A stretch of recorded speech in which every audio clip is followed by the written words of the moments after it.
Hello and welcome back to the channel. So today it's another little, well, what can I say, it's homebrewing, and it's going forward over the next few months, me putting together like an A to Z of brewing terms that we use in homebrewing, which if you're new to homebrewing you might not understand, or even if you're into your beers and you hear these terms used in conversations on YouTube, in lives, at the pubs. I just want to really give you a brief of what some of them are.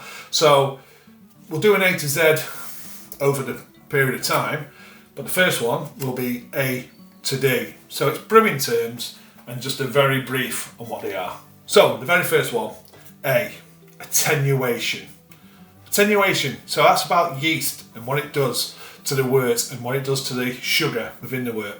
So high attenuating beer means that the yeast is at a lot of the sugars, so it's attenuated right down.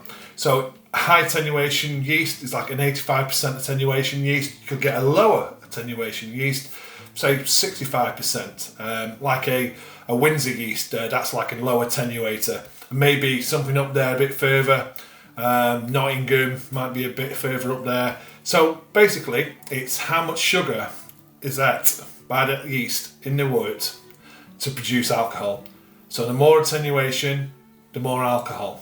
So that's attenuation. So if you hear anyone saying, well, what was the attenuation like in that brew, or the beer is highly attenuated, means that the beer could be dry because there's less sugars left. So an example, say a low alcohol beer, like a British mild, how the class today is not the old style mild, but the new ones like 3%. That'll have a low attenuation, so there's more sugars left in the actual fermentation. You can actually get a bit of a body from that as well.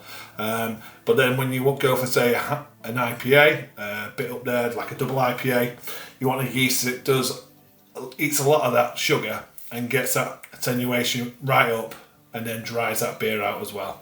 So that's A, attenuation. Next one is boil kettle. So when we're talking about boil kettle, the older word for boil kettle is a copper, because a boil kettle in a big brew house used to be made with copper. But today, homebrewers, we call it the boil kettle. I've got a 17 litre boil kettle, but I only do small batches, but that just gives me a little bit of choice. I can move up and down with the batches. Also gives me, having that kettle oversized, gives me some headspace to prevent any accidents, any boil overs. But what the purpose of that boil kettle is to get that wort that you've got from that mashing process boiled. It sanitizes, it kills off bugs that may be lurking from the grains that you've mashed. It also helps with hops and the isomerization of hops, and add hops at the start of the boil, you get more bittering from that hops. Add hops at the end of the boil to last 10, 15, 5 minutes, you're going to get aroma and flavour from the hops. Also, the boil concentrates the wort as well, getting them sugars into the final wort before it goes into the fermentation for the yeast, which we just talked about, to do its job. So the boil kettle, you can't have beer without a boil kettle, really, can you? So yeah, that's B, boil kettle. So when someone says boil kettle, hopefully you got a bit of an idea what that is. C, conditioning. Now, I do, as a home brewer, bottle conditioning. Also, I do keg conditioning in small kegs. The commercial brewers, or what you want to call them, they do cask conditioning. And what it all boils down to really is the beer, once it's come to a certain point in fermentation. For the home brewer, it's when it's finished its fermentation in the fermentation vessel, you then rack it off into your your final. So it's done, it's gone through its primary, it's gone through its secondary, then you're going to put it into its package. So when it comes to the package, you've got a choice. You can either keg and then force carbonate, or you can condition in a bottle or in a keg, which is, you know, very similar to doing your own way as much as close as you're going to get to cask, which you're not really going to get as a homebrewer, cask conditioning. But what it basically means is the yeast has done its job, and you're just trying to get that little bit more from that yeast. So what you're going to do, you're going to add some sugar, you're going to mix it up with some liquid, like some boiled water. You add that into your packaging. So if what I do, it goes into another vessel with all the wort, the sugar, the water, comes together, then it goes into a bottle. So there's an amount of sugar to the water to the actual fermented beer. What happens then in that bottle, that will kick off the yeast again, and the yeast will naturally introduce carbon dioxide, which will then introduce to your beer. It will carbonate the beer, and also work at eating some more of them, maybe a few esters left behind from the fermentation. Some of that oxygen it will eat away inside the bottle, and also when I do it in the keg, and it just brings a nice carbonated mouthfeel. It doesn't.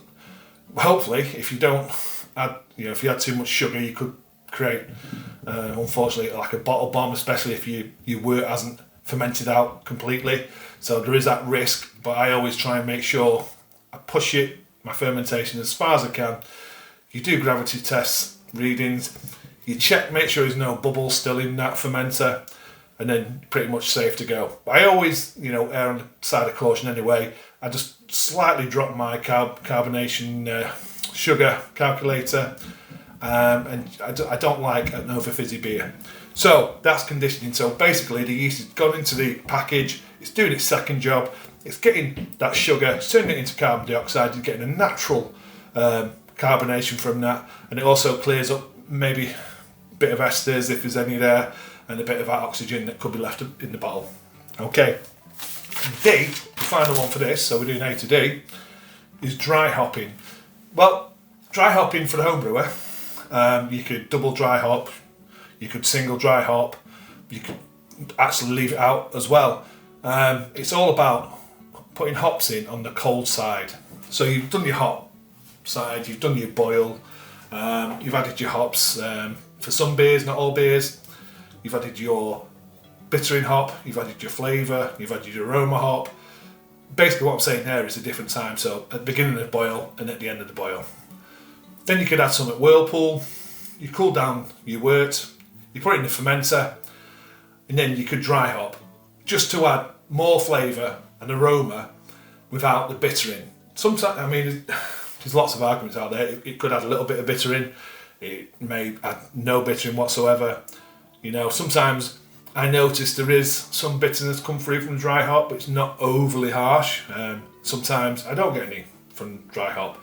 But the idea is you hop the cold fermenting wort, which is then turned into beer.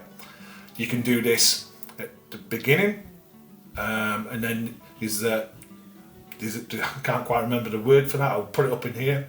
So basically you can put it in the very beginning of fermentation, you can put it in halfway through, you can put it in at the end of fermentation for a couple of days, and all you're doing there is getting from them hops flavours and aromas, and that's it really. And then obviously packaging, which we just talked about before, the conditioning. Okay, so that's dry hopping. So that's my A to D. Next time we'll do the next four, and that's it. Any comments, put them below. Anything I've missed, I'll obviously tag up here somewhere. But thank you, and I'll see you on the next one. Cheers.